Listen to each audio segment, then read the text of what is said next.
Roll call, please. Mr. Kaminsky. Here. Mr. DeSarno. Here. Mrs. Cuthbert. Here. Mayor Morgan. Here. Mrs. Knight. Here. Mrs. Belisca. Here. Salute the flag. I pledge allegiance to the flag Of the United States of America and to the republic for which it stands, one nation, under God, indivisible, with liberty and justice for all. The public meeting of the Borough Council, Borough of New Providence, County of Union, State of New Jersey, adequate notice has been given in accordance with PL 1975, Chapter 231. That annual notice or revision was made in conformance with Section 13 of the Act. I want to say a few things. One is about Armin Galuccio, our former councilman who died last week. We thank and honor our former councilman Armin Galuccio for his many years of dedicated, loyal, selfless service to our community and for his commitment to the residents of New Providence. Councilman Galuccio is one of my closest and dearest friends, who was like a brother to me and to many others who had the honor of knowing and working with him.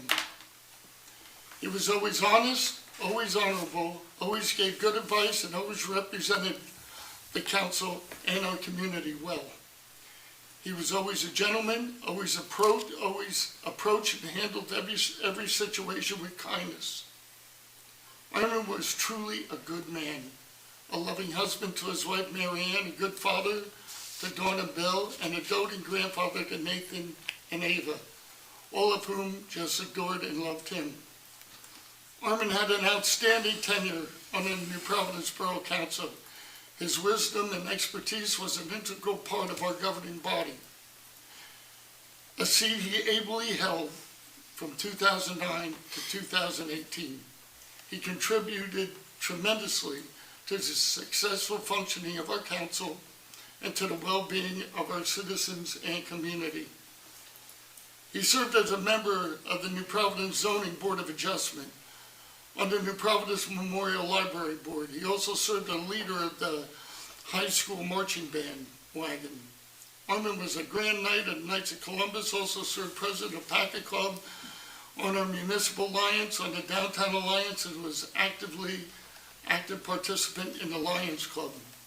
Armin always gave generously of his time and expertise. We are all so appreciative and thank him and his family. But most of all, he was a great friend who was always there when you needed him, in good times and in bad. He was always someone you could count on, talk things through with, and could always trust his judgment. He will be terribly missed.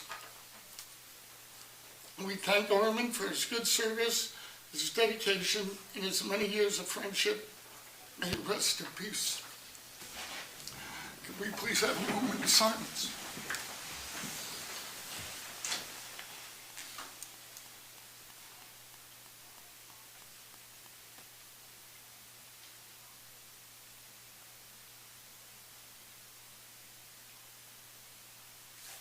Thank you.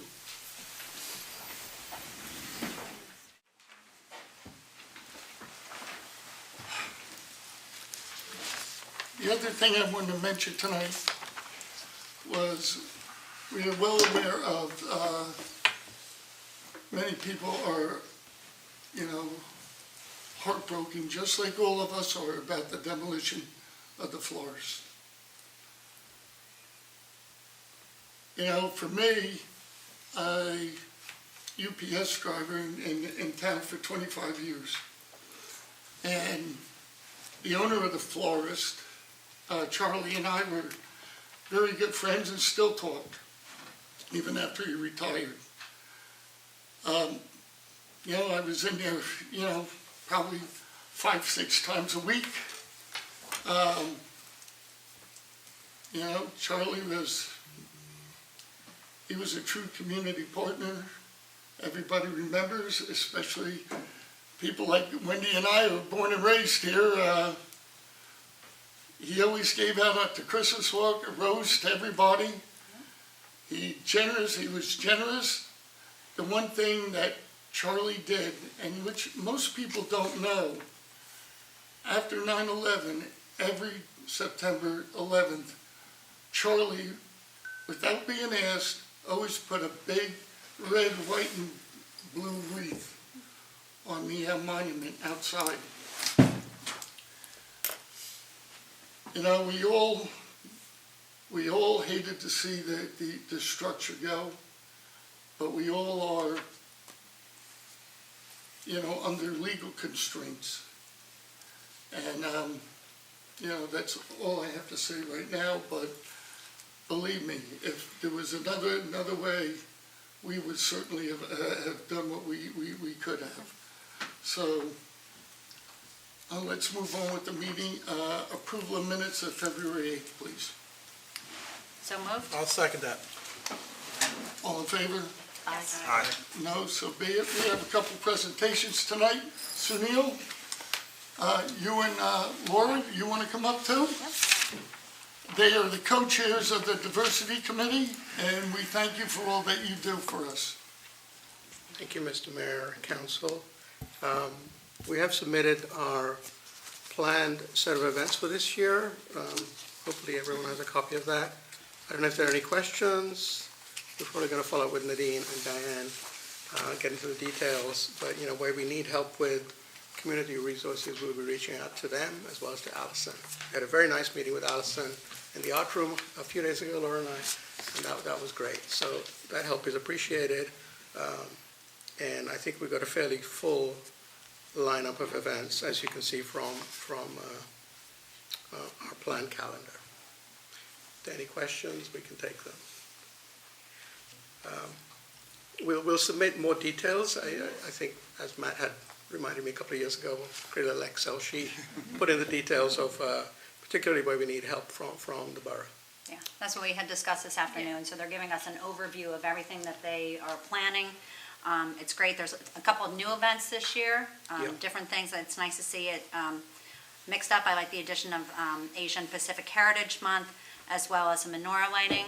The Diversity Council has always been outstanding with educating all of our residents, and they continue to do so and expand on it. So thank you both so much for organizing this. And as we do approach these events, we'll make sure that all the proper documentation is there, and they'll come back to us as necessary to give us more information.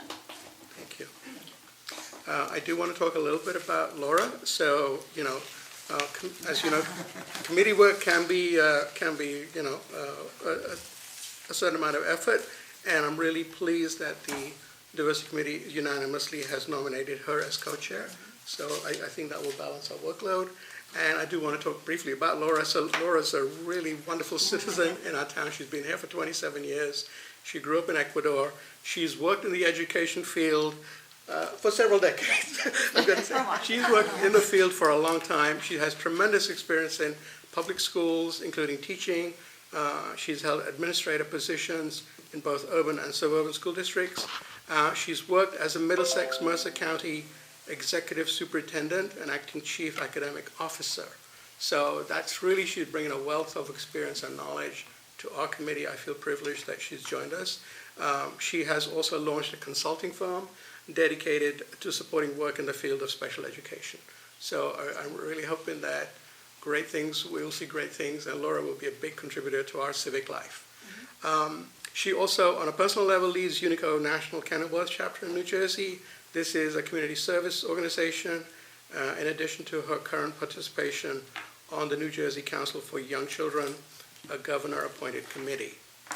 She also serves on the Union County Human Relations Council. So she's got a full agenda. She also then supports in her spare time, I don't know how much spare time she has, other projects that benefit individuals who lack permanent shelter. I've worked with her myself on a couple of those initiatives.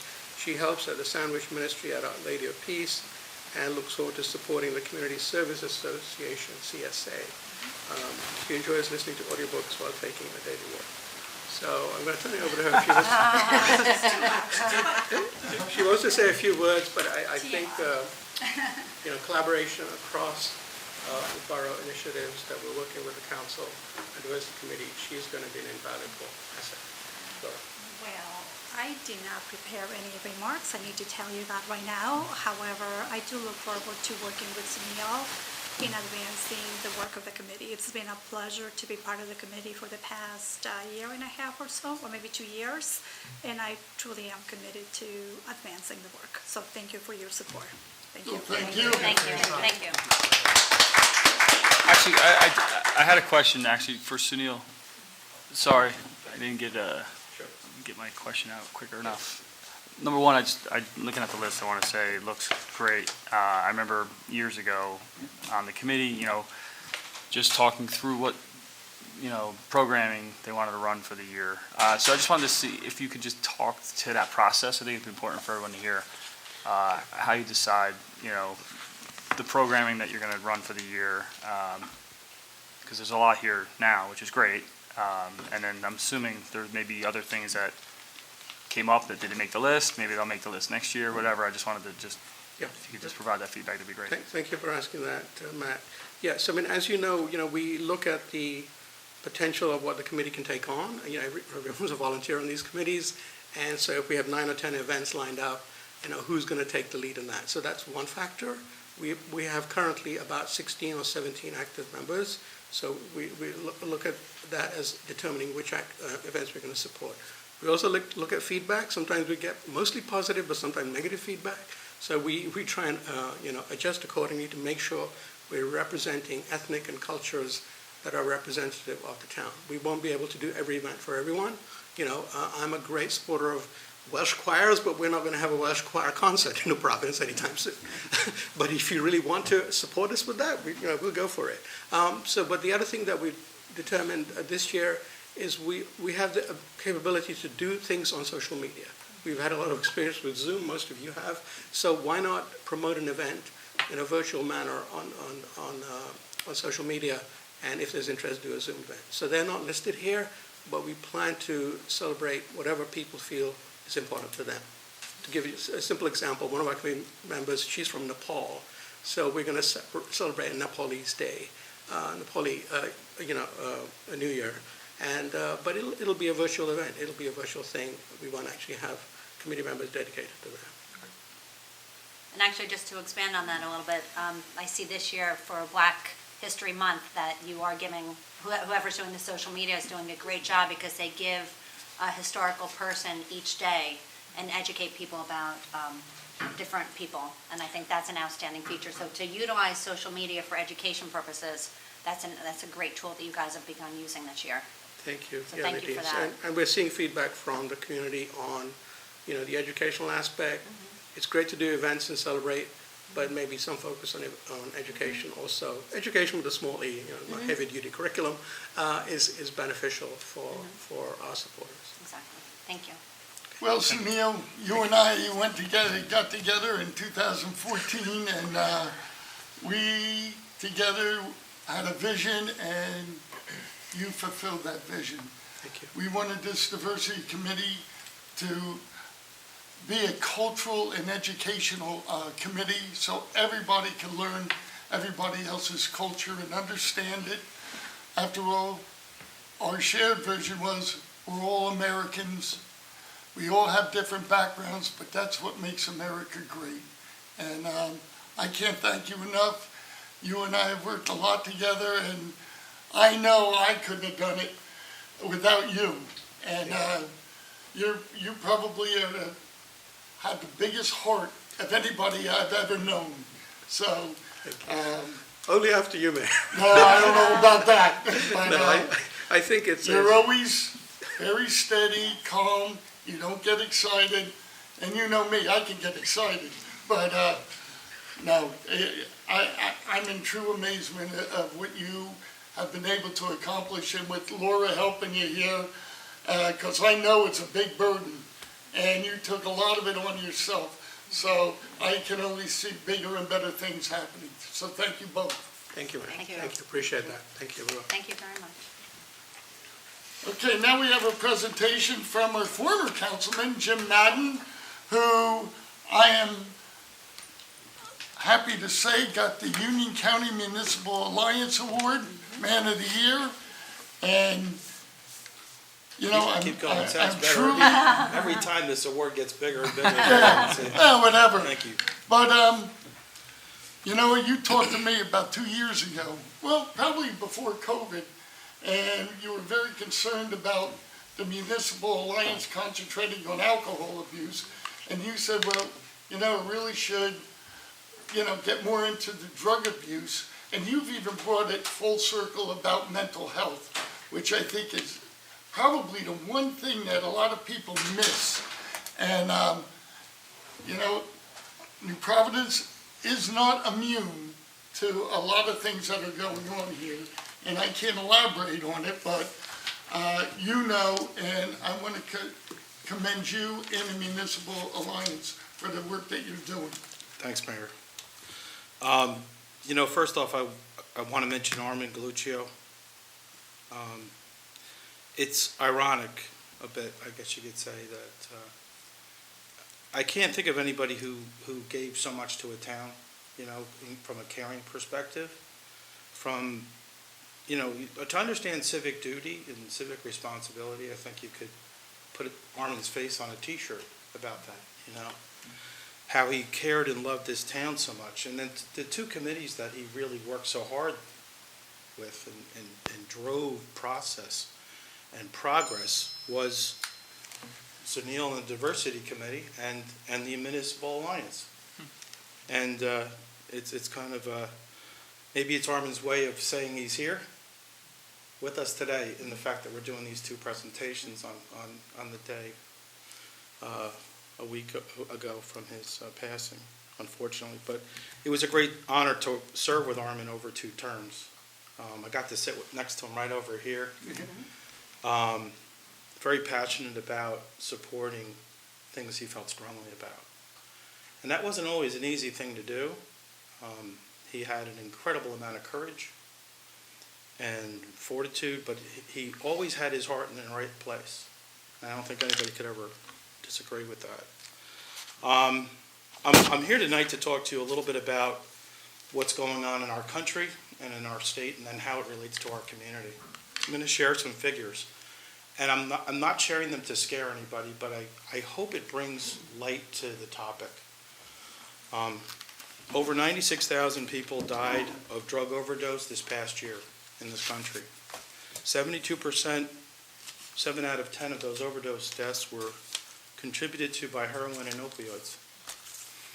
2,805 of the overdose deaths occurred in New Jersey, which is 4% of the national total. So think about New Jersey with regards to a national total, just on a per capita basis. And it's astonishing. You know, in contrast, 3,617 occurred in the whole state of New York. So think about the population of New York State compared to New Jersey, and look at those two numbers. 31% is the increase in drug overdose deaths year over year. 31%. 136 Americans die from opioid overdose in the United States every day. 136 every day. 12% increase over the last 3 years. In New Jersey, we have a death rate which is 53.14% higher than the national average for a state our size. Union County had the 7th highest overdose death rate of the 21 counties in New Jersey. And 50% of all adults in treatment are currently dealing with heroin and opioid dependency in New Jersey today. But as it relates to our community, we've lost 8 young adults in this town. So I want you to think about that for a minute. 8. They were friends of my kids. They were neighbors on my block. We're 3.5 square miles, Al. 3.5 square miles. And everyone who thinks that it can't happen here is sadly mistaken. It is happening here. And we need to do something about it. So we came up with a problem statement because, as you know, the Alliance is dealing with education up until high school graduation. And we have an unmet need here. The problem statement is we need to address the inordinate amount of young adults overdose deaths, as well as the growth and expansion of drug abuse in the young population of suburban towns such as New Providence. That's a problem statement. The Alliance is well prepared to help the borough, providing education and awareness programs throughout, using DARE and LEAD. You know, a lot of us that go to the League of Municipalities, it's not a big party. A lot of stuff I learned down there was from talking with the Chief of Police in Manchester, New Jersey, and Newton, New Jersey, and the epidemics that face those two communities and all the programs. I was able to bring LEAD back to this community as an example. And there is some thought that LEAD is probably going to replace DARE at some point. We're doing a good job with school-age children, but we don't have a mechanism to deal with young adults after they graduate high school. It's hard to tap into a guidance counselor when a young person is 20 years old. Maybe they went to college and it didn't work out, they came home. Maybe they didn't have an opportunity to go to college. Maybe they don't know what to do or how to get started with employment. You know, they say the devil has things for idle hands to do. Well, you know, maybe there's something that we can do a little differently. And as you touched on it, Mayor, you know, we are touching into the areas of mental health and that type of education as well. But I think there's more to do here. We formed a subcommittee. We call it the 20-somethings. I can tell you I am not 20-something. I've lived here 32 years, so I am not 20-something. We've formed a subcommittee to assess and come up with some ideas to help address the unmet need within our community. We're calling it a Get Help and Answers project. Harry Kluhl came up with this great phrase called the virtual binder. Nadine, I know you love that. Lisa, I know you love the idea. But it's a repository of helpful and life-saving information. It will help young adults assess themselves. It will give parents an opportunity to look at some helpful links, some videos, and to really get a perspective of what they're dealing with in their home, or what a young adult might be thinking about when he or she is using. Give parents helpful links. We're using the state and the county assistance program, so all the people that reached out to me and gave me this fine award, thank you very much. However, it gave me an opportunity to expand the network. All the people that said congratulations, I said thank you, I have a favor. So I want to know what you have to offer us in way of support. I know Lisa and Nadine, you're going to brief me on the program that you came up with. It's all about trying to come up with a consensus, and more is definitely better in this area. Counseling options, employment assistance. We got to come up with a peer program, a mentoring program for after 20, after 18. If somebody wants to get back to school, how can they do that? Who can they talk to? There's no guidance counselors, you know? So we're not going to try to boil an ocean, but we're pragmatically going about it in a way that we're going to assemble a framework, which I think is a good one. Virtual binder being the repository. So what do I need? I need some help. I need some help with some communications. I know what a QR code is, but I don't know how to program one. I don't know how to integrate the, you know, Al's smiling because he's probably saying, what's a QR code? Okay. But like you, I'm old school. I like writing stuff down, and these kids are all on their phones, and how can we, you know, push that message out? Project graduation, they all come in and check in, right? Well, they can take a picture of a QR code and get all of this stuff as they go to project graduation. It's almost like we're going to make them do it. Okay? We're going to ask more of our scholarship winners, you know, to help us with what their experiences have been in college and in young adult life, and bring it back to us. We're glad to give you a scholarship. We need your help back. So we're going to, you know, create a nice little tight little circle. Work with, we need some help with Cindy and obviously to get the communications plan going. Make this a user-friendly, accessible, and then, use the NP newsletter. I'm hoping Mary Ann's gonna write something about the tap tonight, about this and follow up, I don't forget names, so. Always good about getting that message out. But it's about maintaining anonymity. It's about improving assistance and outcomes. I think it's something we need to do, and it's not anybody's fault that we haven't. But it is an opportunity for us to address it and do more. So with that, I've said what I wanted to say here. I'll gladly take any questions or comments. Well, I think you pretty much covered it, and I couldn't agree with you more. I know kids over 18, once they get out of high school, I know when I graduated high school, you say, I'm glad to get out of this podunk town, there's nothing to do. But then you go to school, there's always that anxiety, what's next? Now I'm out on my own. I'm responsible for my own actions. Nobody's going to cover me. And a lot of that is that anxiety. They don't know how to handle it. And, it is with the COVID and everything else, the lack of socialization. I know I would not have done well if I was 18 or so, even in high school with all these COVID restrictions and everything else. A lot was taken away from our young people, a lot. And I fear that it's going to manifest, for years to come. I really do. And I think this is the first step in trying to combat those anxieties and pitfalls that people have. And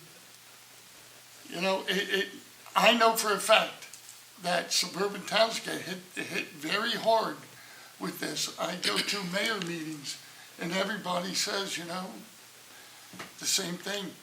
We have to do something. There's too many young lives getting impacted. And, the police department could tell you the same thing.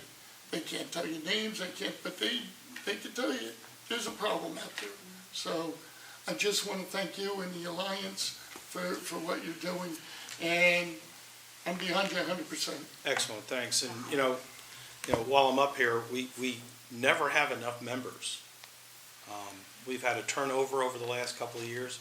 I got to say, we have a very strong, motivated group. We could always use additional input. There's a lot of new folks into town, and your opportunity to help, talking about Armand and how he got started, it all begins with volunteering for a committee. Some people don't want to do that. Some people are above it, but civic responsibility, call this place your town. It's your town. You have an ability and opportunity to contribute. Anybody who wants to come and join this it's a great opportunity to help a lot of people.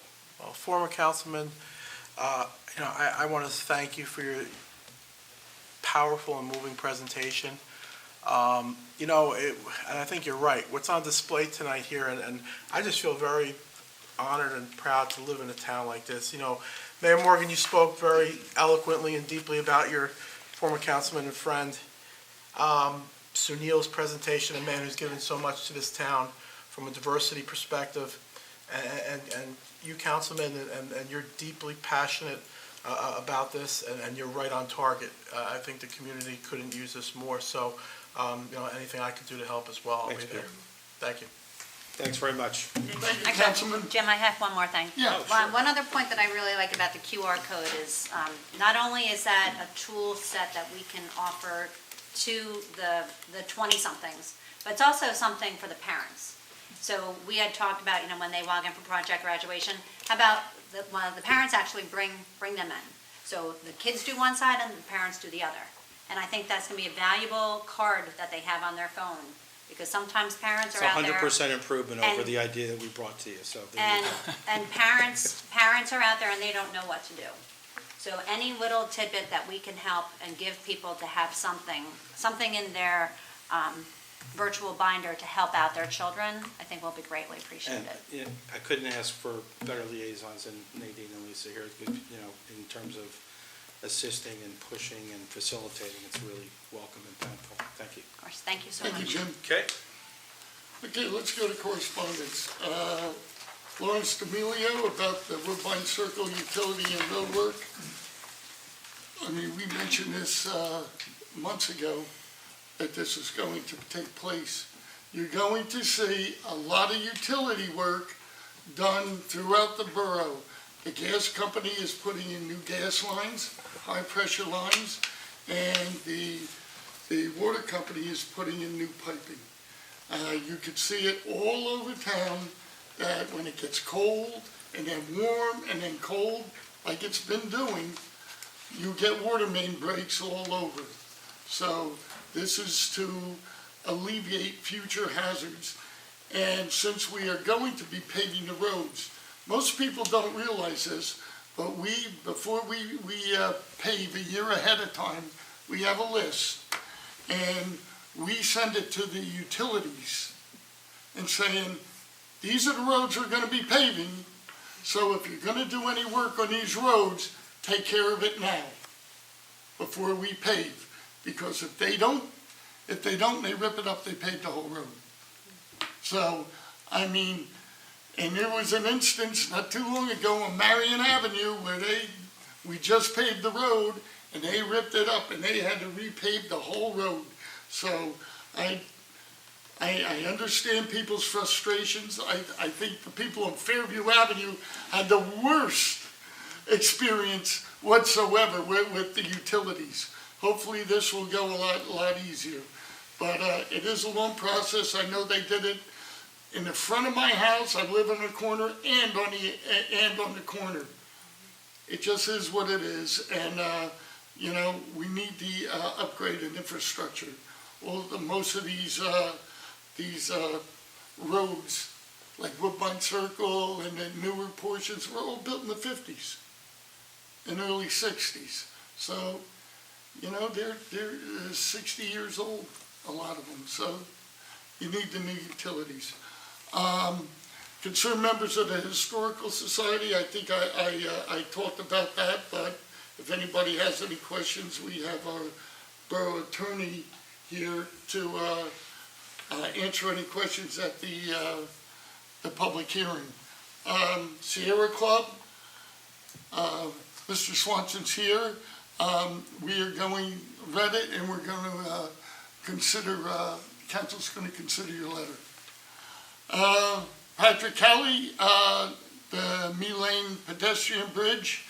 I spoke to, I left a message for Mr. Kelly, left him a message if he had any questions to call me back. But Kevin, our engineer's here. Why don't you give us an update on the Me Lane Pedestrian and all the bridges? Sure. Thank you. Thank you. So the Mead Lane and the Douglas, they both are kind of going concurrently together. They're both with the fabricator now. They went through all the shop drawing reviews. We approved everything. It's in fabrication. It takes about 12 weeks. That process started back in January, though. So we're anticipating receiving the actual structure in April, although they're not giving us a full commitment. It's a supply issue just with a lot of stuff, steel being one of them. So they're not committing to that date, but that's what the initial date they told us was a 3-month lead time. So it put us in April. So we're anticipating April, May construction. I would say, be safe, I would assume a May, June to be complete with those two bridges. The other two, those are going to be done separately. The Commerce Street Bridge, we're working with now. We're looking to expedite that, and to do that, we may end up realigning it, because right now it kind of goes diagonally across the stream, to meet some of the DEP permitting requirements and to keep the bridge section, the thickness of it. To do it under a permit by rule with the DEP, we can't meet that span that it currently has, so if we make it perpendicular, it shortens the span, we can kind of reduce the deck. That makes the permitting process easier and allows us to kind of go through an emergency replacement so if we can do that process and get the bridge deck thickness to meet the DP requirements, that'll follow the same process that we did with the Douglas Street and Mee Lane Bridge. So that would get expedited, and we're looking to complete that construction prior to September when school starts. The Commerce Street Bridge, we're looking at that as a little bit different approach because that one has aged over the years, and we're looking to do. Oh, you mean the pool bridge? Yeah, the pool Yeah. bridge, and we're looking to do other upgrades just for that, so it's more accessible for the pool and to get vehicles, emergency access to that. So that process will go through a different permitting process with DEP, so that would take a little bit longer. We would anticipate construction, if you were to proceed with construction immediately after design and permitting, to be in the winter of 2022 into 2023. But that may move depending on other improvements you want to do in that area. So that's not an immediate need to get done. That's something that can get done over the next couple of years. Okay, great.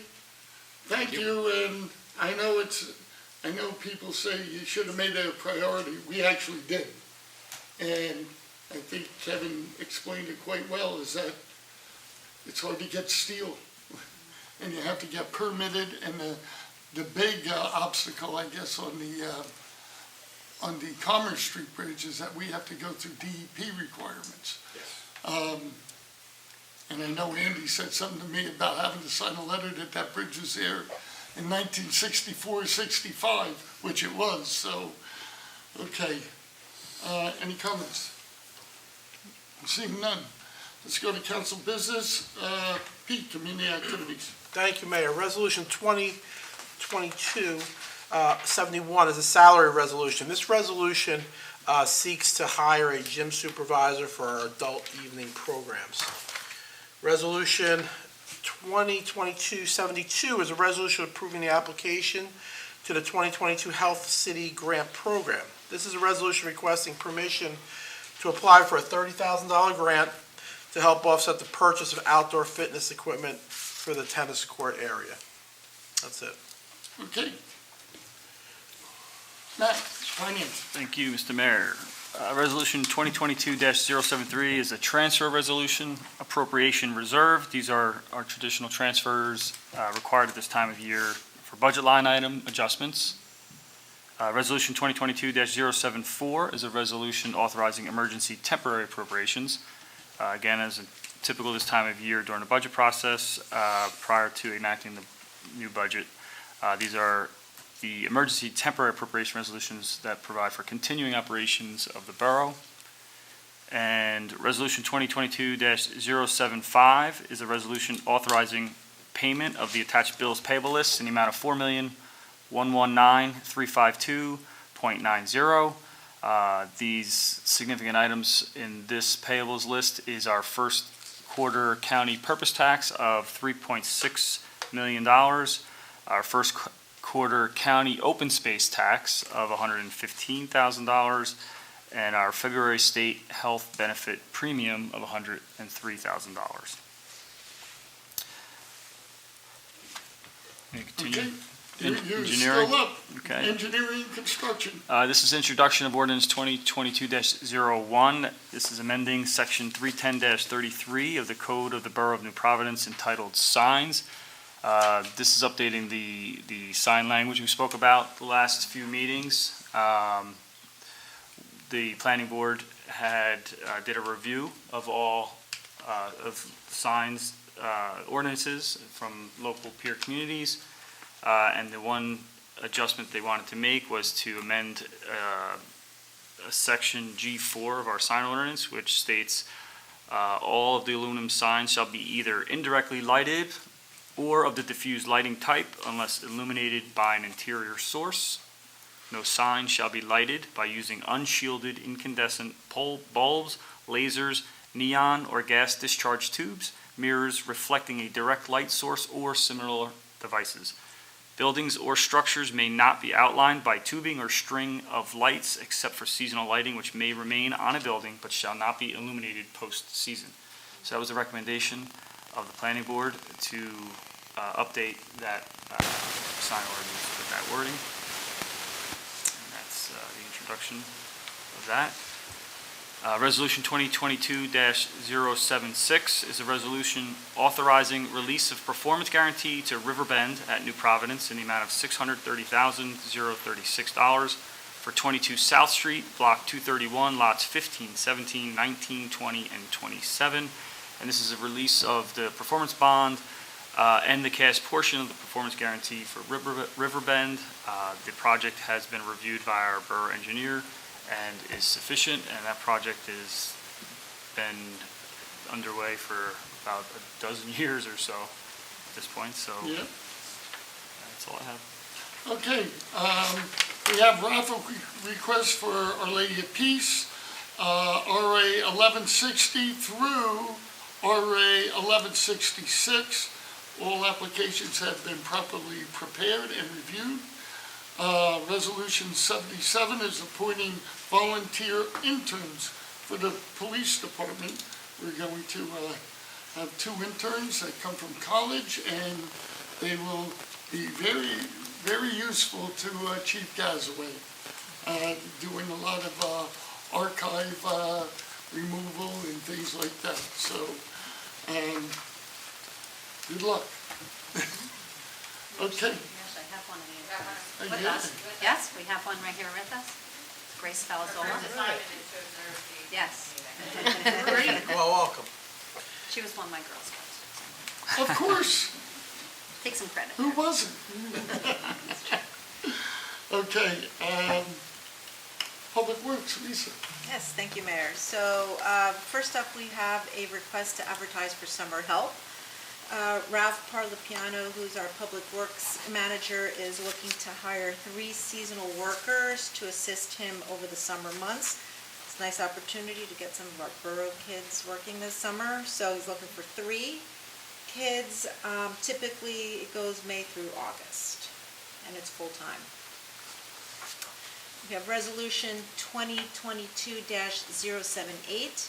It's a resolution supporting the application submission to the Union County Infrastructure and Municipal Aid Grant Program for 2022. What this is Union County offers a grant program for local improvements, so we will be applying for this, and the grant will fund resurfacing of about 15 different roads in town approximately. So by resurfacing, I'm talking about milling and paving. So that's that. Okay, we have discussion items, amendments to Chapter 225, Streets and Sidewalks. I see nothing wrong with the amendments at all. I think it brings it up to state codes, am I right, Bernadette? Yeah, so, does anybody have any questions about it? No? Okay, the next is the transportation study, and Andrew, if you want to come up with the chief? As you know, that I charged the police department, and Andrew did an excellent job of taking a global look, so to speak, of the Borough of New Providence and come up with traffic plans and improvements for safety. We divided the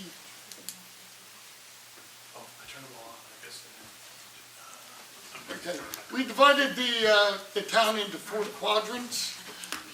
We had listening sessions from people from all 4 quadrants, and at that time I said we would have combine the surveys and everything else, and I had the police department and the engineering department go ahead and prioritize what should be done in the next 5 years.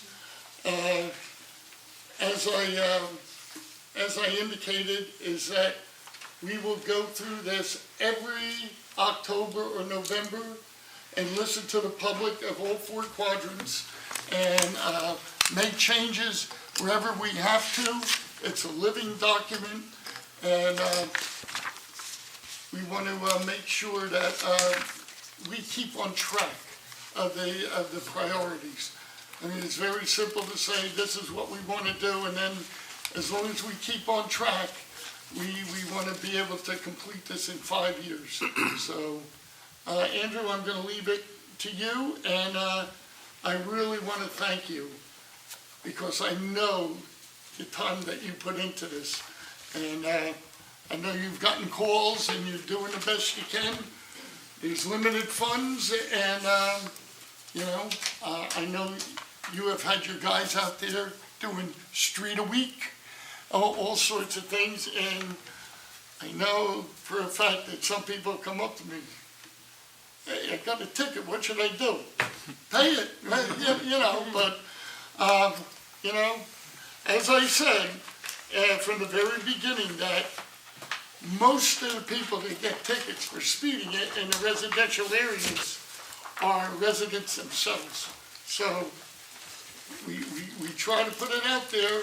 We even put out what street we're gonna be patrolling that week. So I'll leave it to you, Andrew. Thank you. Thank you. And Good Chief, thank you. Good evening, Mayor, Council. So I think pretty much everybody has, in one way, shape, or form, seen our presentations of this at the zone meetings that we held. So I'll just kind of give a brief overview. So the background of this really is that we've had a complete streets policy in place since 2012 in the borough. This is just kind of re-upping that, bringing it up to our standards that really our engineers are using, but putting it on paper, and making sure that any project, any improvement that we're doing, we're abiding by that. So just the beginning kind of goes over the mission of it, our vision statements, what our goals are, and outlines that the plan is not necessarily a mandate for immediate construction and fixes, but it's about just creating a list of recommendations that we can actually attain over time, right? So and then how we go about doing that. So again, we had our outreach was to have these zone meetings. We divided up the town so we could really have something where the residents can come out. It wouldn't be kind of a marathon thing, but we sought input from them. We wanted them to bring their complaints to us, and basically we're going to use that to go out, do our traffic studies, do our speed studies, and really find things that maybe we didn't know, right? So those meetings were held, as the mayor stated, late last year, and the feedback was really good. There was a lot of engagement, and there was even some projects that I'll kind of touch on later on, but we really moved pretty quickly into completing them. So and that information then again was we put it into a list. We brought it back to our borough administration, to our engineers, and that's where our plan or our recommendations come from. So going on to just section 3 is really just an overview of New Providence, basically what kind of roads we have, our classification map. I think one thing that a lot of people didn't realize was that we don't get to classify our roads necessarily. It's something that the state DOT does with when they're built with the engineers and whatnot. So there's only certain things you can do on certain roads. So a lot of these traffic calming measures that we see out there they're not available for some roads. So it's important for our residents to understand that. Going to this just kind of touches on our bicycles and pedestrians, our transit network, and in addition to our roads. Our traffic generators, what we know, that I think everybody would agree that the high school and the 2 elementary schools are for 10 or 15 minutes in the morning are generate a lot of traffic.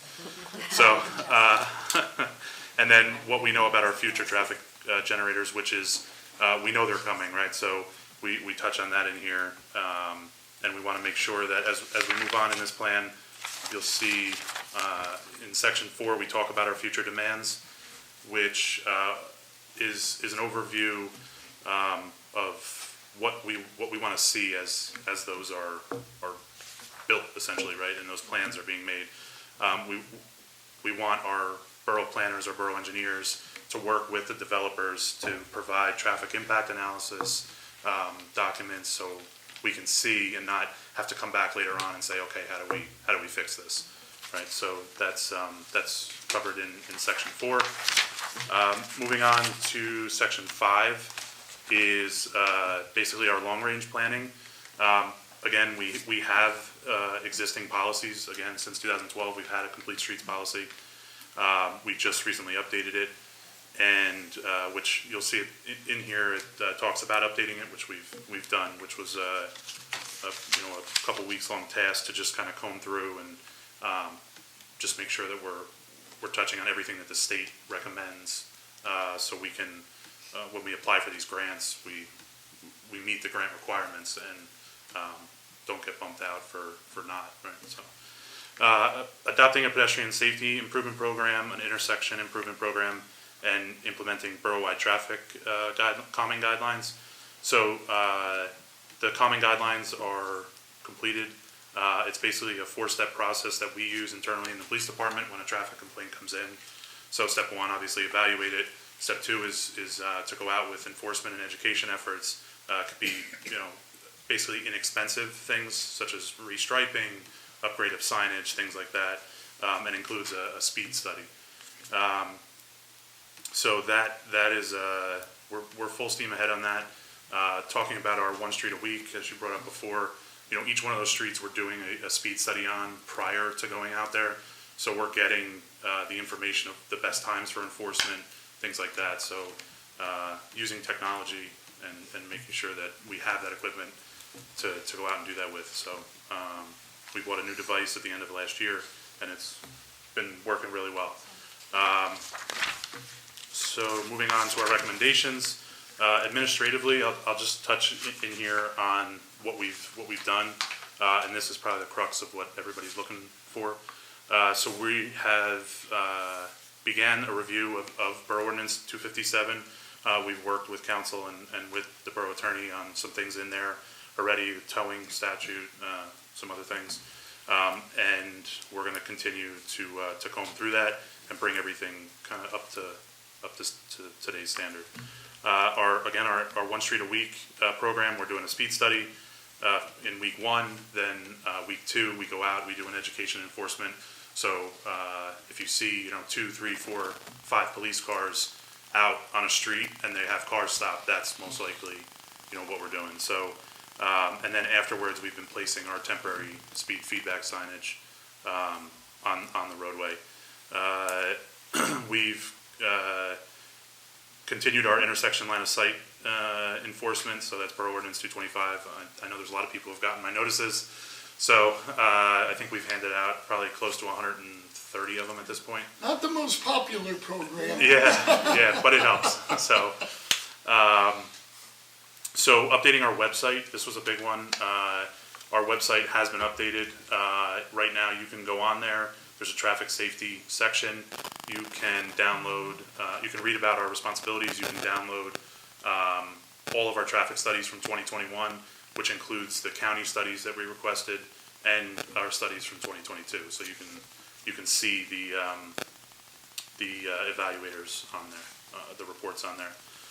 We are introducing, after review by the council, a speed table ordinance, so we will be putting some speed tables in around the borough, and our Complete Streets Task Force is being created. So 6.2 is just kind of roadway safety improvements for our arterial roadways. These are really our county roadways. We've completed a lot of this. The county recently completed speed studies on Springfield Avenue, South Street, and Passaic, and have recommended the lowering of the speed limit based upon the 85th percentile. So we're going to be moving forward with that. Obviously, there's a lot of pedestrian traffic down there. There's obvious conflict between pedestrians and vehicles. So if we can slow people down, that's what we want to do there. Central Avenue, the speed limit has been lowered to 30. The signs have finally arrived. We're just kind of waiting on the ground to be able to drive a post into. I gotta tell you, I cannot believe that it takes months, 6 months to get traffic signs, speed limit signs.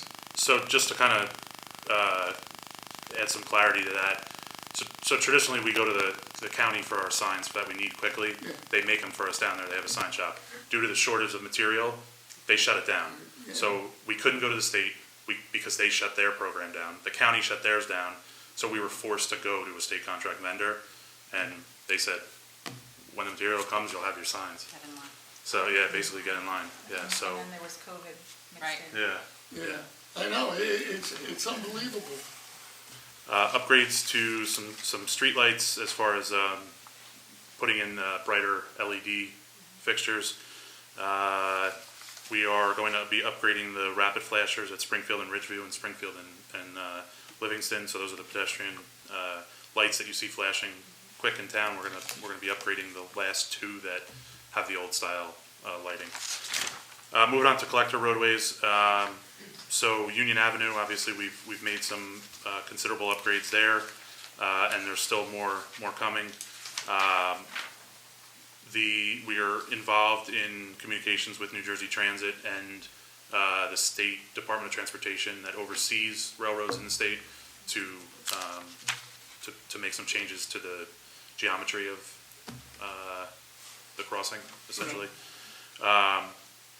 We have rapid flashers going in at Central and Balcom and Spring there, and some other items that you'll see on here. A lot of it's, there's some signage upgrades. We're upgrading signs considerably all over the borough, especially our truck weight restrictions, so that'll be a big improvement. We've met with Morris Union Jointure. Myself and the chief were there 2 weeks ago. We came up with a new traffic pattern for them, and I don't know if anybody's seen it, but their buses and their vans are no longer in the street. So, Nice. yeah. So although they were parked legally, it's still difficult to see around a big bus. So Right. we met with them. They were really receptive and worked with us, and so we appreciate that.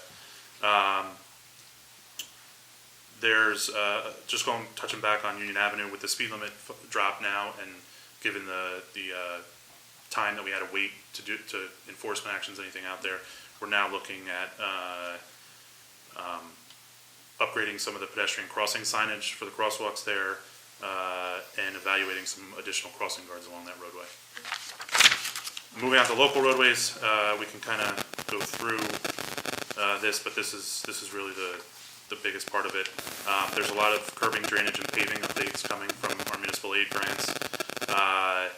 There's going to be some restriping on various roadways. There's going to be some speed tables installed, Marion Avenue, Magnolia. Tall Oaks is going to be getting some traffic calming improvements. They're listed here. They include parking restrictions and the addition of striping on the roadway, driver speed feedback signage, and line of sight improvements. We're also going to be asking or submitting a grant to Safe Routes the next go around for sidewalks on Tall Oaks Drive. Oakwood Drive, there's going to be some evaluations there, signage upgrades, speed table evaluation, and some other upgrades that will likely involve the county, so they're more long-term.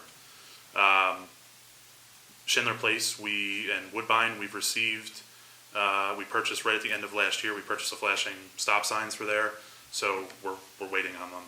They've been ordered. I've been hawking our salesmen for weeks, and they're coming, so we're going to be putting some additional striping on the roadway there, and some additional signage.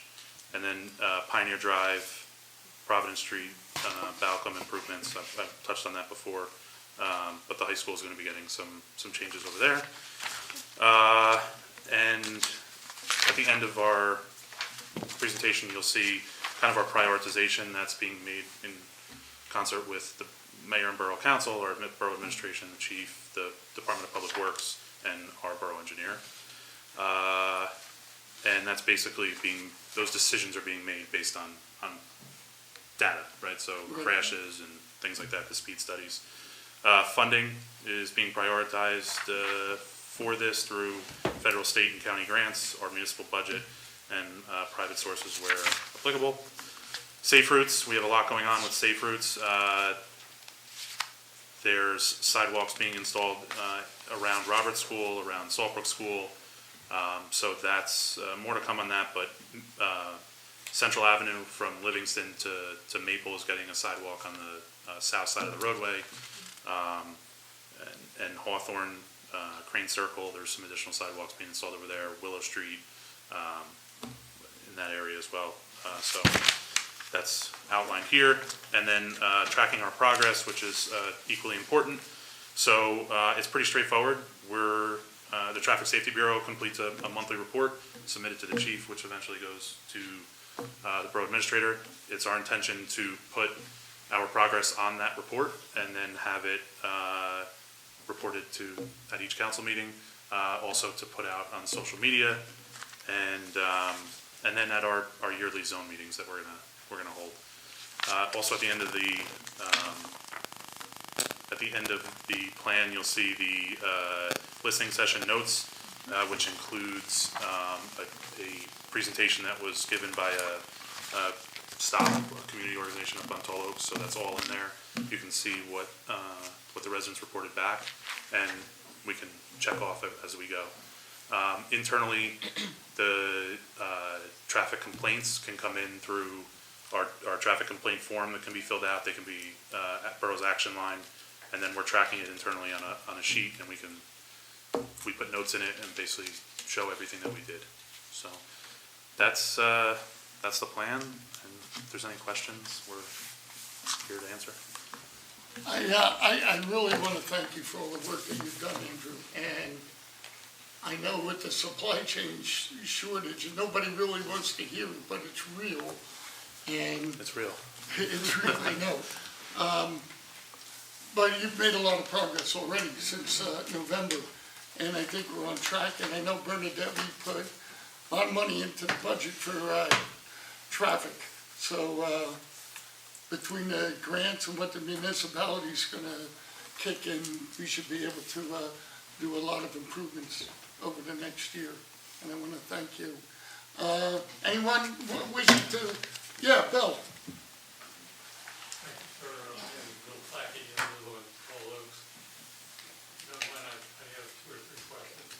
Sure, yeah, you can come up here, and Andrew, you wanna stay up here, and, yeah. Sure, come on up. Yeah, this will be available tomorrow online. You'll be able to download it from our traffic page from the borough's website. So, You answered my first question. I can't write We in the fast enough. police. I'll handle it for you guys. Secondly, can I clarify what you mean by a street a week? Does that mean 7 days a week you're going to be there at some time and recording enforcement and so on? Or does it mean once a week? No, so for those 7 days, so each Monday I send out an email department-wide basically announcing the street a week. And our patrol division and traffic bureau conduct enforcement details on that street throughout the week. Obviously, call permitting, patrol is there. The traffic bureau, we've been out on the streets constantly throughout our work days. But from the patrol standpoint, each officer conducts a 1 hour detail on those roads per shift. That's very helpful. Sort of a corollary to that, is there anything on the website that records the action, how many tickets you give out per week, or just anything to suggest possible improvement? That I think would be very helpful. We collect the data if summons is issued, and that is something that could be filed through Oprah, but we haven't published the 1 street a week Okay, enforcement activities, but that's not something that we're opposed to. all right, I think that could give reinforcement to the hope that people have that something is really going on. And finally, I noticed you mentioned parking restrictions on Tall Oak. I'm eager to know what that means, because interestingly and ironically, if we park a number of cars on that street, guess what happens? The speeding goes down. It's a horrible way to put it, but I'm curious to know what a parking restriction would, I think we could probably take, I mean, I don't know if it's appropriate to take it kind of offline, and we can have a little bit more in-depth conversation Okay. about, That's something that we're considering, but there Yeah. hasn't been any final decisions All right. made on it, but it is something that is being considered. so at the moment, without permanent solutions, it feels a little contradictory. That's all I'm saying. So anyway, thank you very much. You'd probably be able to talk to Andrew, call Yeah, him we during the can week definitely or discuss, I something, and you can discuss it. yeah, I think once you hear our, Rationale. rationale, you'll Got it. probably agree. Thank you very much. Thank you, Bill. Thank you, sir. Yes, Councilman. Jim Madden, 324 Charmwood Road, and it's an interesting topic. It's what an incredibly in-depth study. But I'm going to say the paint's not going to dry on that, and you're going to have another problem. And within an 8-mile radius of New Providence, there's 3,000 housing units that are either on the planning picture or the palette or going through approvals through zoning boards. 3,000 in an 8-mile radius. And that includes Chatham out to Westfield. Everybody that tries to get home on 24, 78, 287 has found ways with a Z. And that means we're going to cut through your town and we're going to start choking your local arteries. So what are we doing to talk to other mayors and Kevin, Topology, and all these other firms that are out doing these traffic studies? It was amazing to hear Summit say there's only going to be so many cars for 140 units that are being proposed in Summit. It was amazing. And then we realized that they did the traffic study during COVID 2 days with no school. So again, I think there's a joint opportunity here among the mayors in this area for you all to get together and really think about how many cars we're going to put on the road. And maybe we ought to cut back on these approvals for housing developments. I know we can't make anybody else do anything else, but this is going to become a mess. Yeah, unfortunately, Okay. they're going to be cutting through, and it's going to be the Mountain Avenue, South Street, and South Street, Remember, we Mountain had to Avenue. put a traffic light on Maple and Central because everybody was cutting down Right. Maple. And people have died there. Yeah. And, but the county is aware of it.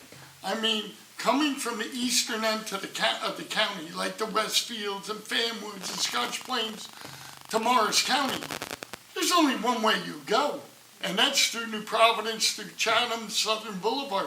We all know that, especially with Florham Park, with the big office buildings and everything else.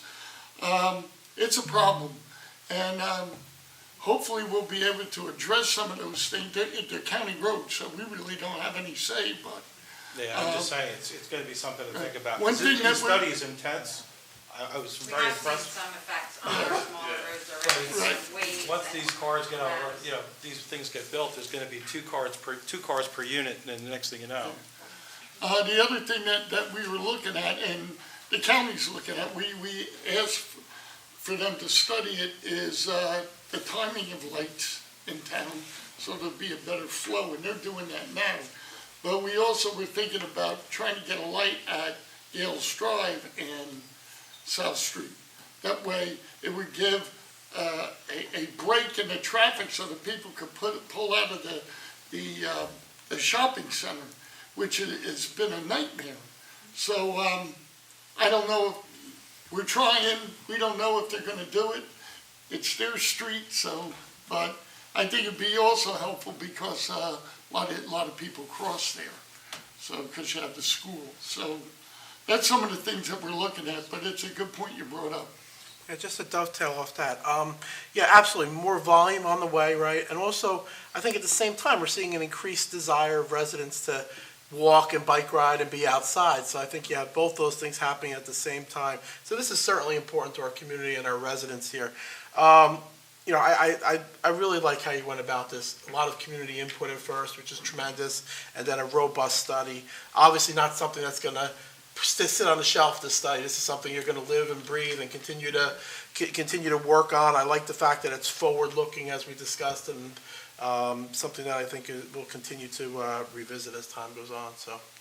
Yeah, Thanks, I Ken. would really like to compliment the traffic unit, Lieutenant Bub, Sergeant Diamond, Officer Garrison. I mean, when I first became chief, the complaints were in different folders, and it was very hard for me to really focus on the ones that I've had for a month when newer ones were coming in, and this was a way for us to put all the complaints in one area, prioritize them, look at what type of things that we have to purchase, and they've really done an excellent job, and they've already made a lot of progress on it, and really thankful for them. Amen. Does anybody else have any questions about the traffic study? Okay, seeing none. I won't keep you any longer. Anybody else wishing to address council? Oh, yeah, we should go to committee reports. Okay. Well, my public safety, you just heard it, so operations normal.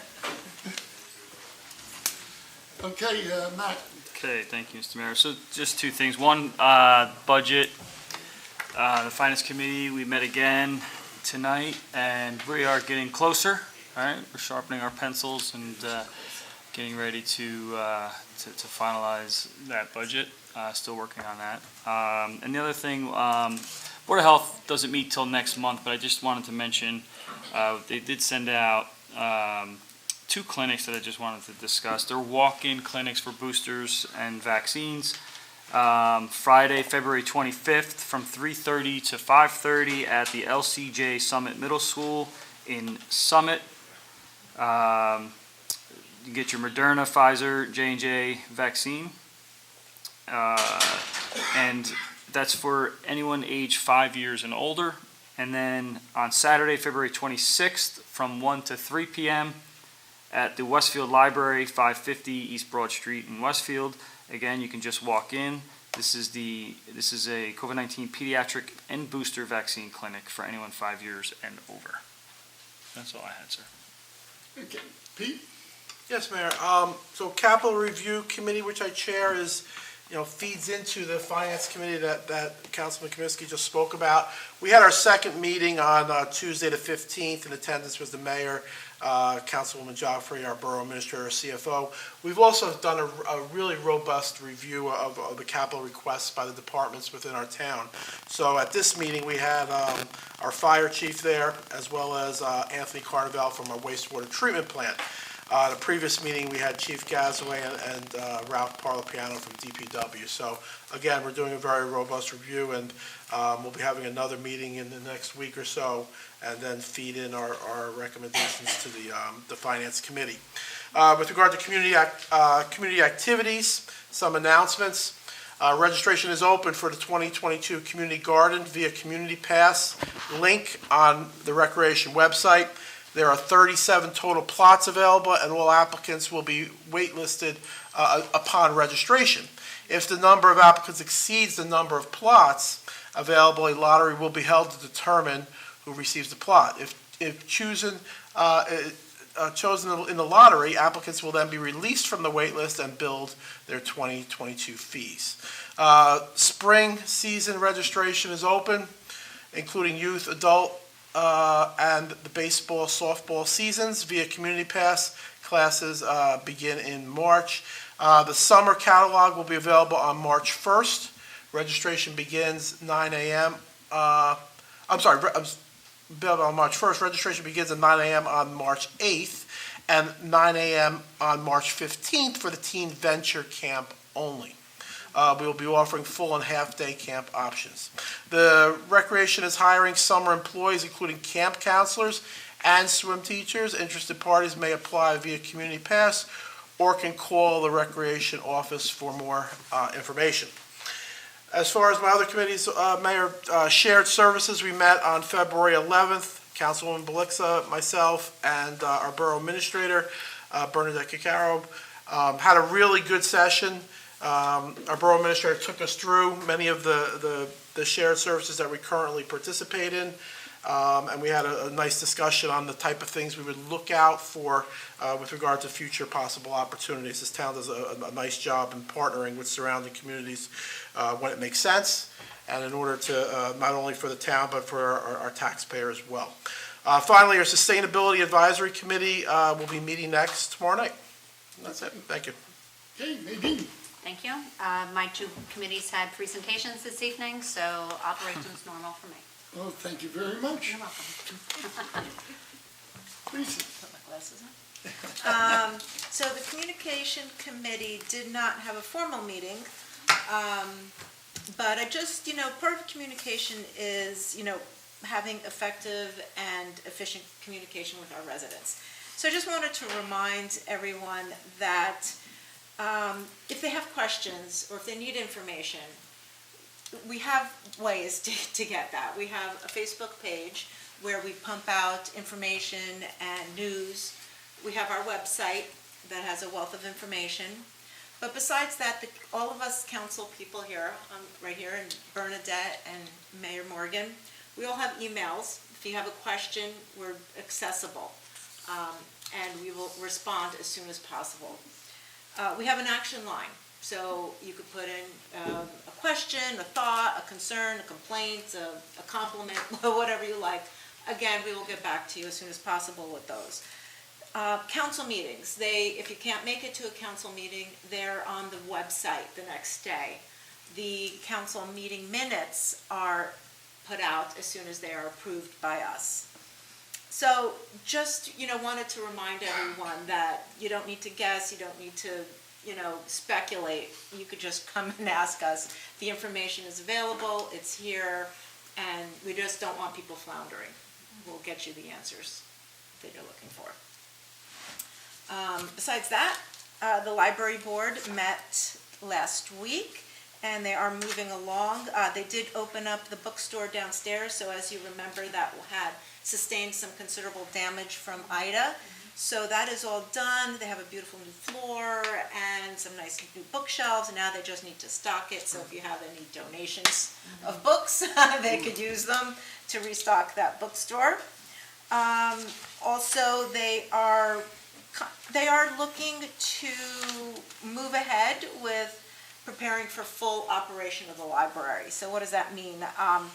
They're planning to have some events. They're planning an art show this summer called Art of the Mask. There's 2 concerts that they're planning. One is light opera in April, and one is a jazz guitar player in June. Bottom line, they're trying to get the programs back up and running. They are looking for ways to make this work. They do have the Historical Society there that just put a display of the Girl Scouts history up, so if you're around, check that out. And lastly, they're looking to put a sign up, so I'm going to talk to Keith Lynch. They are saying that people drive right past the library and don't know where it is. So some kind of signage, and we'll just make sure that it meets all the rules for our new sign ordinance. No neon. And that's it for the library. So, and Public Works, we did have a meeting with Public Works last week. We met with Ralph Parlapiano and with Tony Carnival, who runs the wastewater treatment plant. We got a personal tour of the facilities, and I tell you, you have no idea until you actually see it for yourself. The scope and the magnitude of the operations and the facility of not just the DPW, but our wastewater treatment plant is really mind-blowing. Tony Carnival just is an amazing person in how he runs that, and just the wealth of knowledge. I considered it part chemistry lab, part wastewater treatment, part computer lab. It's just an amazing process. And also, we just learned a little bit about the health and soundness of our plant and how we need to treat it properly. So more information will be coming out on that, on what residents can do to make sure that our wastewater treatment plant stays whole. And we also take care of the pumping stations in Summit. Yes. So, they're all over the place, so. Yeah. It's a important part of our borough facilities that people really don't think about, but it's probably one of the most important. It is. So, Diane, you're Thank up. you, Mayor. The Board of Education has their next meeting this Thursday. One of the things of note is that the Union County Teacher Recognition Program Teacher of the Year came out. So for the high school, it was Mr. Dower. For the middle school, Mr. Bennington, Saltbrook, Mrs. Powers, and AWR was Miss Joyce. So that was very exciting for those teachers. And the Historical Society had our last meeting, I guess, less than a week ago, last Thursday. It was a very lively meeting. We had a lot of discussions. I think a lot of things were discussed, one of which is the annual dinner is April 21st. We also had some comments about there's so much information out there and so much press about the historical nature of New Providence, that one of the things that people can do is join the Historical Society, and there's a website for that. And I'm sure we'll be talking more about the Historical Society. Okay, Bernadette. Operations normal. Whoa, How's that? guess we covered everything. You did. Okay, anybody wishing to address council, please raise your hand. Give their name and address. Come on up, Pam.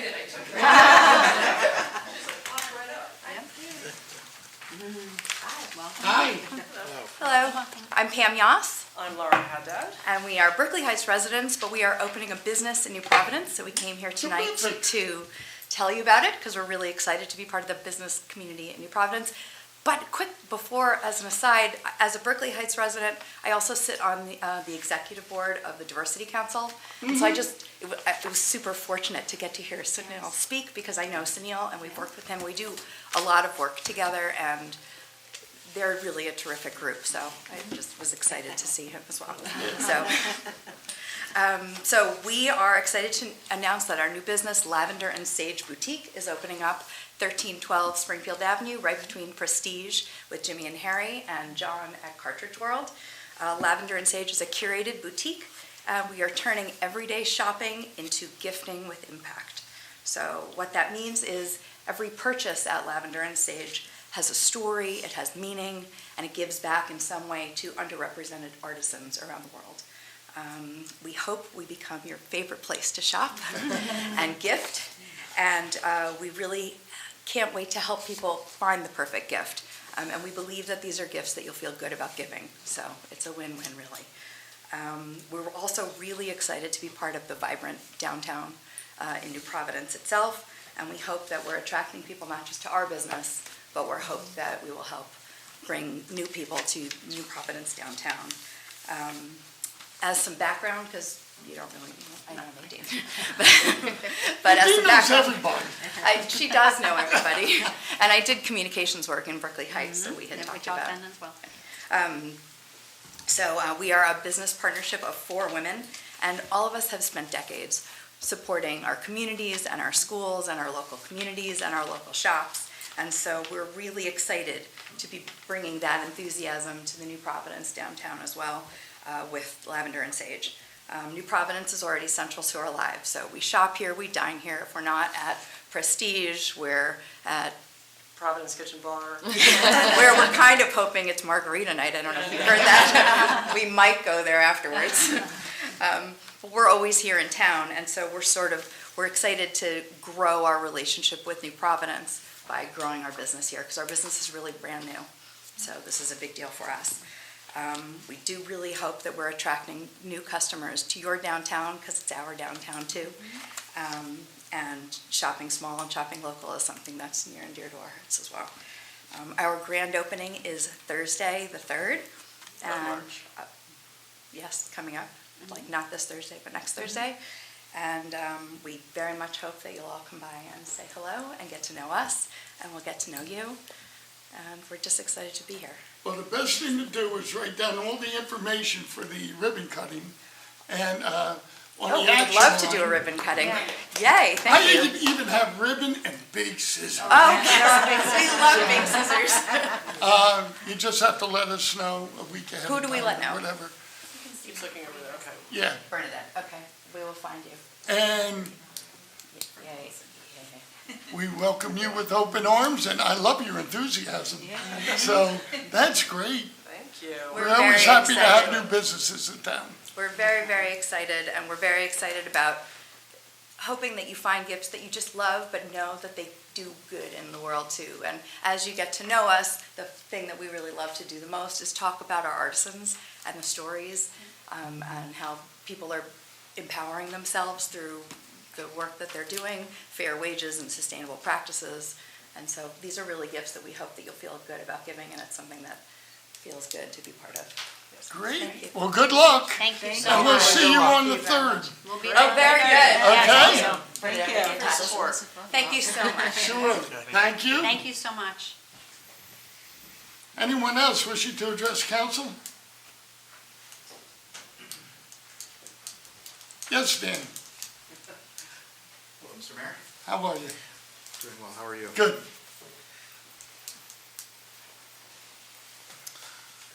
Well, you already know me. You were my paper boy. Back in the days. Well, good evening. I thank you for allowing me to speak. I'm here about the demolition of the Parcells House, 44 South Street. So I just wanted to, I prepared a statement, and I wanted to, just talk about what it was that we lost and some of the disappointments that we have. So first, what did our community lose? The Parcells House was built circa 1780, when our town was called Turkey. The oldest house in downtown New Providence. It was built in the Georgian style, and it was an example of the pragmatic approach to building and construction in New Providence in the 18th and 19th centuries. Which means that it was likely built during the American Revolution, or shortly thereafter. It was a house that was specifically listed in the Borough Master Plan as having historical significance and value. It was even surveyed by the New Jersey Office of Historic Preservation as part of their historic sites inventory, and it was eligible for the National Register. This alone, I think, should stir up something in us, something special, something exciting, perhaps an opportunity to build on something so unique. If you have not had a chance to read it before, I would encourage you to read a paper called The Historic Preservation, a Historic Preservation Perspective by Charles Scott, and he's from the State Historic Preservation Office. Unfortunately, the Parcells House was torn down over the February 14th and 15th of this year. We will never be able to retrieve what was lost, one of the oldest and still intact, little changed fibers of our history, a history that our town and everybody in it loves to boast. I feel it was a sad and unfortunate chain of events over the past couple weeks, but I think we can't ignore that something could have been done. What that is, we don't know. I'll get to that later. But I just hope that some transparency on this issue will be afforded to the public. So as I hope you can tell, I'm here to exclaim my extreme disappointment, mostly in the loss of something so rare, but also my disappointment in the apparent lack of process. The process didn't work, and frankly, I don't think the ordinance was observed. The Historic Preservation Commission, which was adopted in our ordinance in 2004, which you were very integral in doing, just for reference, section 291-13. It was created with several duties, one of which was to review applications, including permits for demolition, on historic sites listed in the master plan. So I know there's been some speculation on what's historic and what is that definition, but our ordinance actually has a definitions section and defines it for us, and one of those things is historic properties listed in the master plan.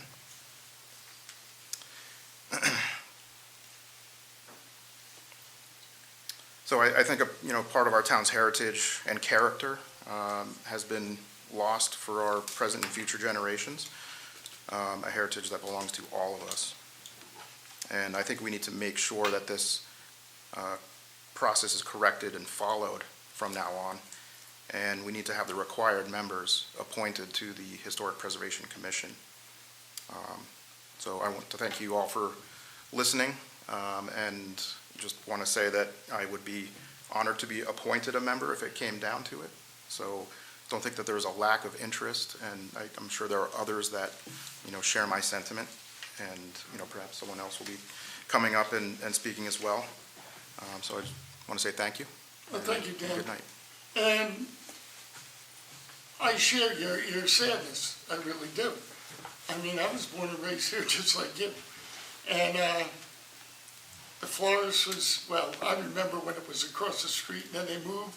I remember for two realtors being there for years, who was actually the person who owned the building. It wasn't Charlie at the florist, he rented. Yep. And when Charlie was told that, they were selling the building, he decided to retire. And I talked to Charlie last week. We're still in contact. I understand your frustration, and quite honestly, we're frustrated too.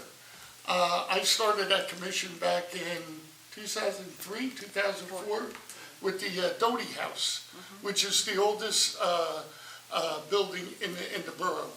And what happened was John D. Simone, a builder, came and said he wanted to demolish the house.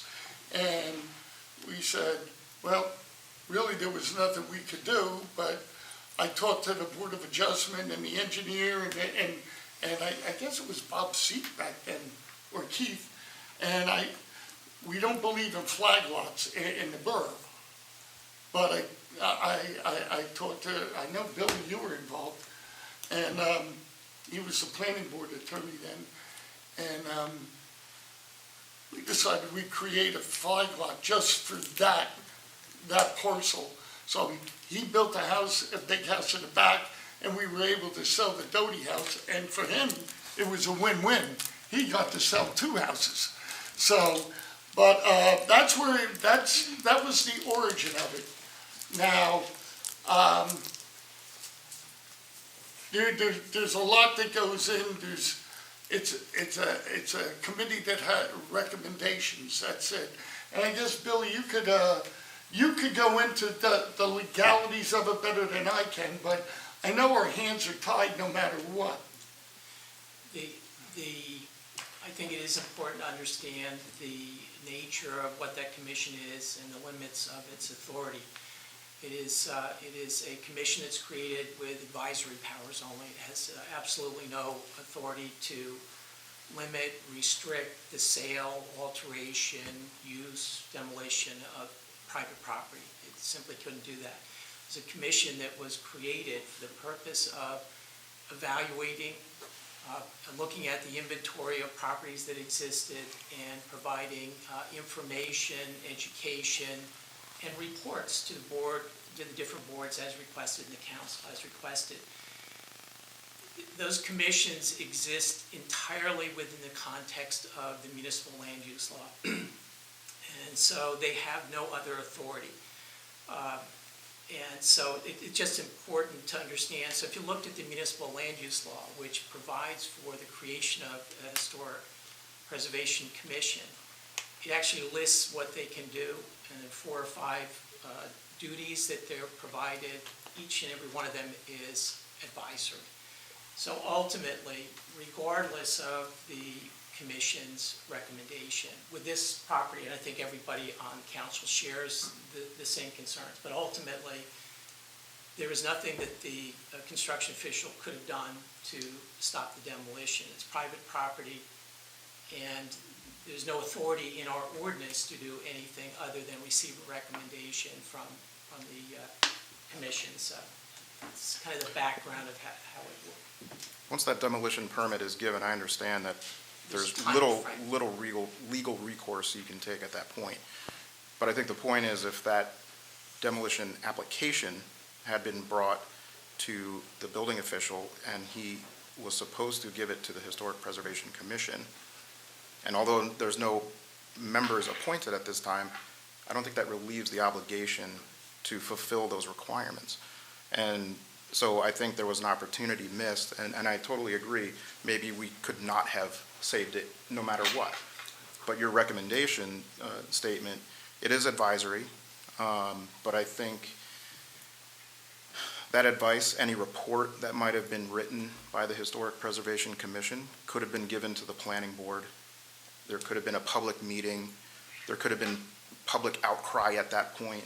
Because I think that's one of the things that, really saved the Doty House was public outcry. The developer didn't want to be public enemy number one. So I think that might have helped. There could have been some compromise. We don't want the building owner, it's in a commercial district. We don't want him to, lose out on his business opportunity, but there could have been some compromise. Leave up the front wall so that the character, of the house is remaining intact. Just food for thought, which I think is, important, for moving forward. Well, I agree with about moving forward. And we are going to have a meeting, you're going to be a part of it, Yes. Friday. Thank you. And Rick and Jeff. Jeff. So, I think it's going to be a very constructive meeting. We can put the parameters on what this can do, what it can't do, and I'm willing to do it. I don't know what happened to it. I got out of office in 2006. Apparently, everybody dropped off the committee. Nobody was doing anything with it, and nobody wanted to be on it, quite honestly, until the florist reappeared, which, I'm more than willing to appoint 3 to 5 people on this board. You don't want it too big, but there's going to be specific duties that have to be performed. And, I have no problem doing that. And I think Bill and I talked about this with Bernadette, and we'll go through the whole thing. And we may have to postpone the Friday one because they're talking about a hell of a snowstorm. Oh, really? Yeah, Okay. but it will be within the next week or so, depending on the weather. But, I think it's an important thing. I want to preserve as much history as I can in this town. But legally, there's only so much you can do. I read one piece of the legislation from the federal government and says, you really can't do anything. So, You restrict or limit someone's Yeah. private property, you're effectively Right. taking that property. So there are constitutional taking issues that are involved with that. So there are limitations in terms Yeah. of what can be done. And I think it's important to understand that and exactly what can be done, what can't. right. And if we can work with somebody and come with a compromise like we did with the Doty House, we're all willing to do that. I don't see anybody objecting to that. We all felt bad about the florist. It was part of my life. So, yeah, Diane. Can I just, something that we had come up, or additional information that we have found, is that the current owner, although the building is gone, I believe many, if not all, of the second floor floorboards were taken out, some of the doors and the hardware, and I believe the front door. So all of that was painstakingly taken out to preserve, to put into the new building. Right. And So, I know the Vignali family took the mantle. They took the mantle, because that was the one thing that was important to Yeah. them too. So, the owner was agreeable, you can take whatever you want out of the building, so I think the engineering report said that the building itself was not in great shape. Even if you wanted to move it, it probably wouldn't have made it, but Is that in public record, what's that? the engineering report? I think the owner probably has it, but he's not in any obligation to give you that report. I know the foundation was terrible, because Charlie even said when it rained, it was like a river down there, and he had to change the water heater all the time. So, but 1780 building, you know it's not up to standard code, so, but, you know, hopefully we could come up with, when it comes up again, we could come up with a solution. Okay? Okay. And I'm more than willing to appoint 5 people to that board who's interested. And I think I got 3 here. So I don't know, Maria? I know you've got too much on your plate already. I won't even dare ask you. But I do love your trivia of the week. Anyone else wishing to address council? Yes, Alan? Hi, Alan Swanson, 47 Overhill Road. First of all, thank you. One of my things has been talking about the minutes for some time, and I noticed that now the minutes are published within really a couple of weeks, I guess, of when they come out, so that's great. I had 2 things. I wanted to ask about the process for the American Rescue Plan Act funds that I understand half are supposed to be considered this year budget and half next year's budget. And I've asked a couple of times, do you have a process set up for how those funds are going to be? Yes, we do. We're dealing with it now with the capital funds, with the finance committee. We'll be discussing all that.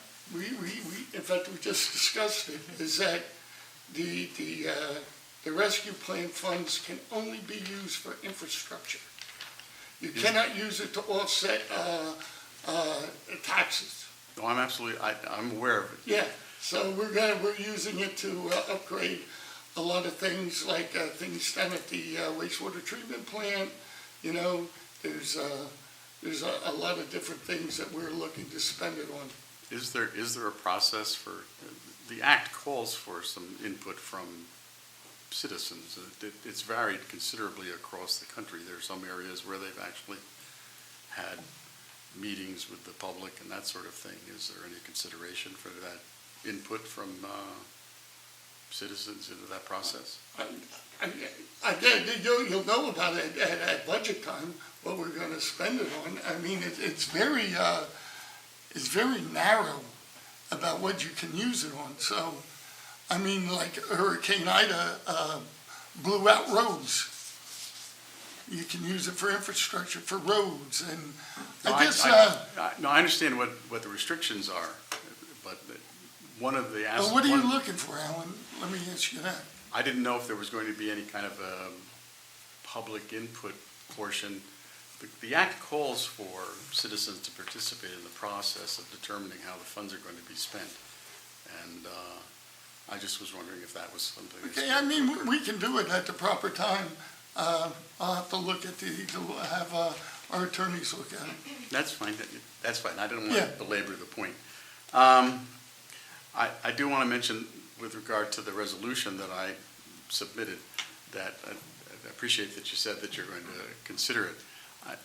I would urge that you not delay considering it because, first of all, there are funds for infrastructure that could be applied to mitigation areas related to climate change, stormwater management, those kinds of things.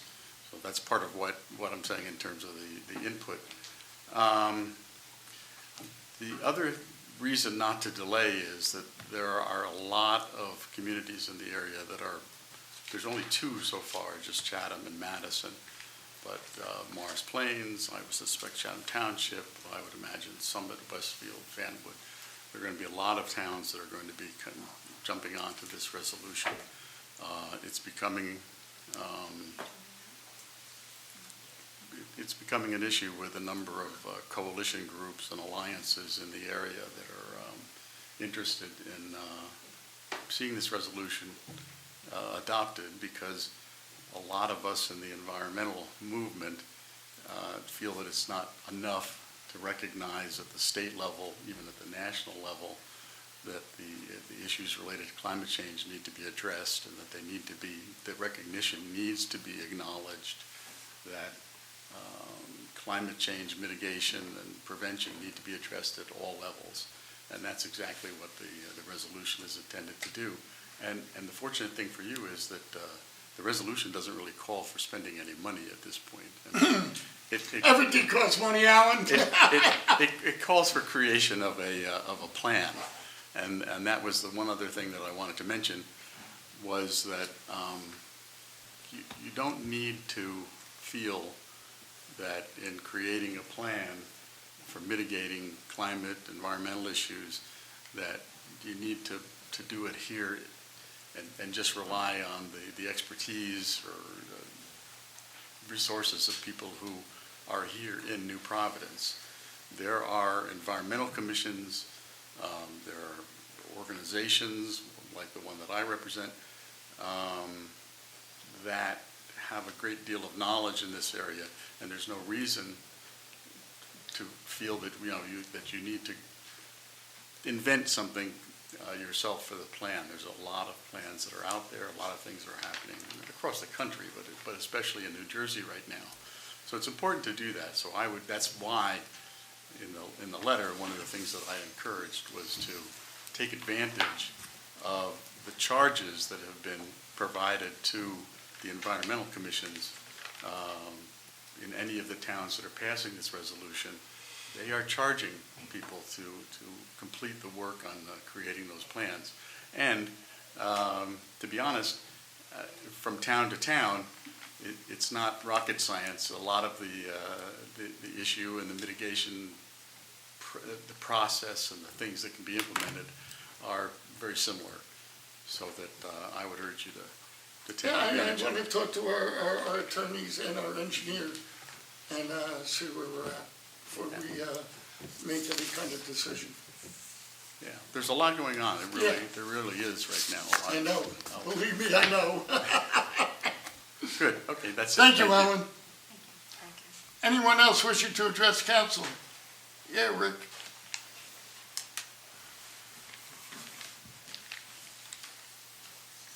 Rick Anderson, 243 Mountain Avenue, New Providence. I'm with the Historical Society.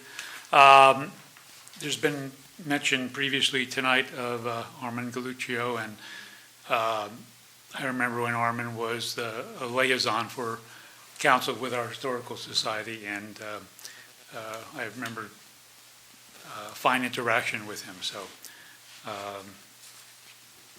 fine memories.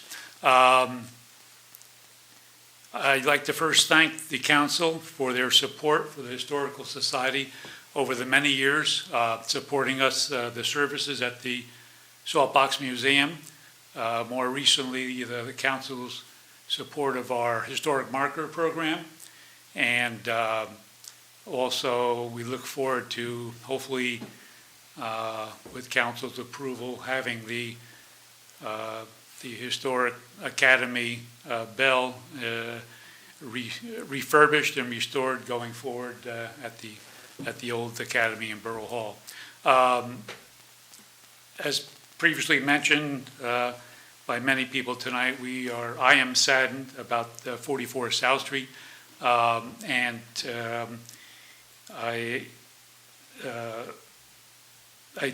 it wasn't clear to us in the beginning when things started rolling that there wasn't a Historic Preservation Commission that was active, and unfortunately, I think if there was a commission, I think maybe we may have seen a different outcome.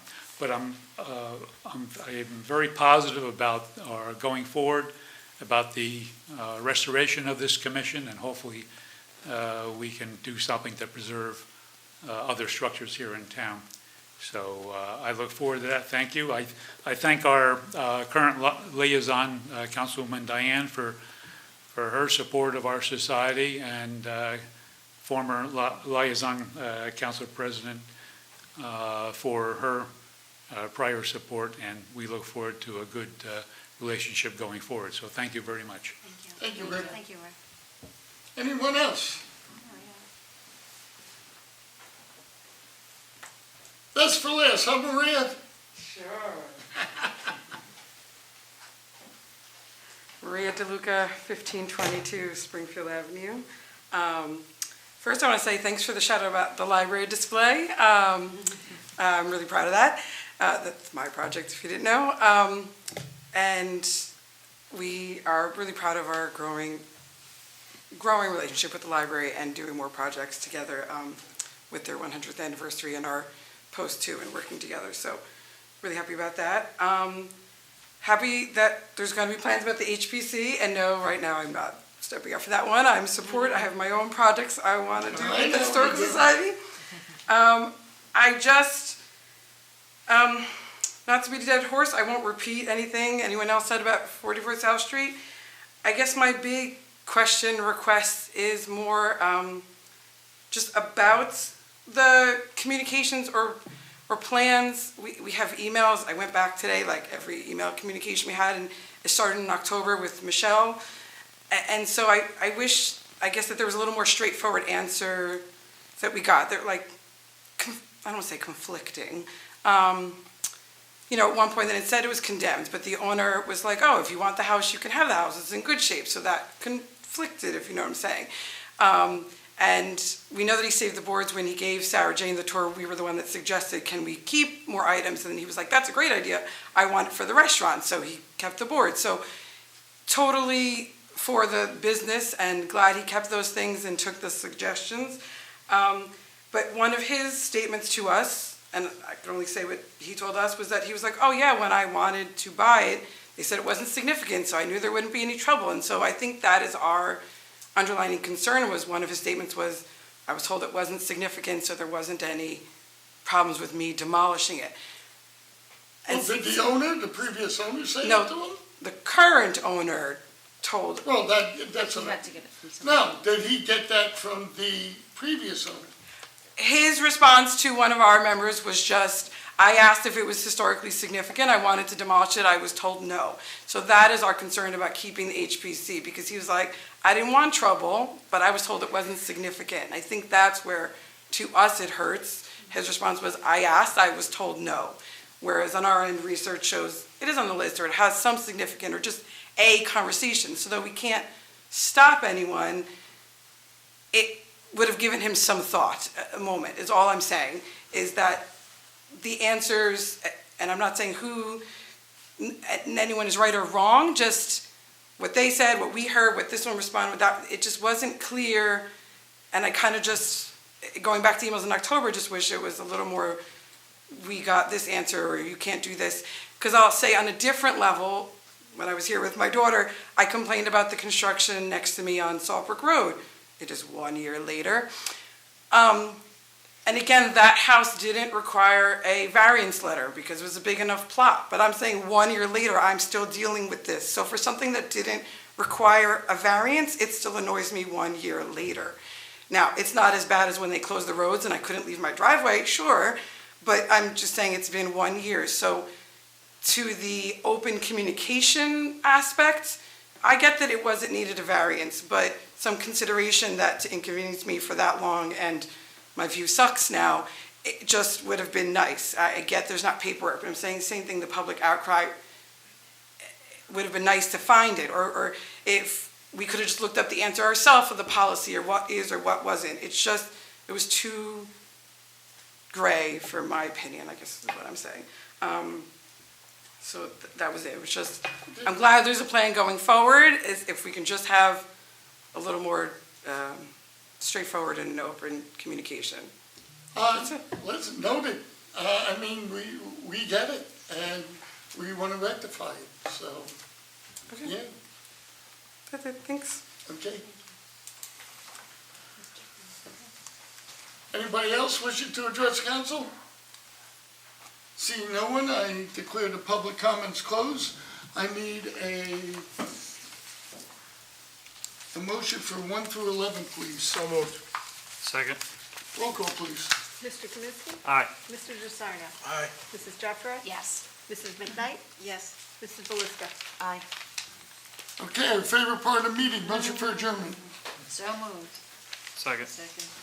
All in favor? Aye. Aye, no be it? Okay, thank you for coming tonight, and we will see you. Yeah? The next one. I hope so.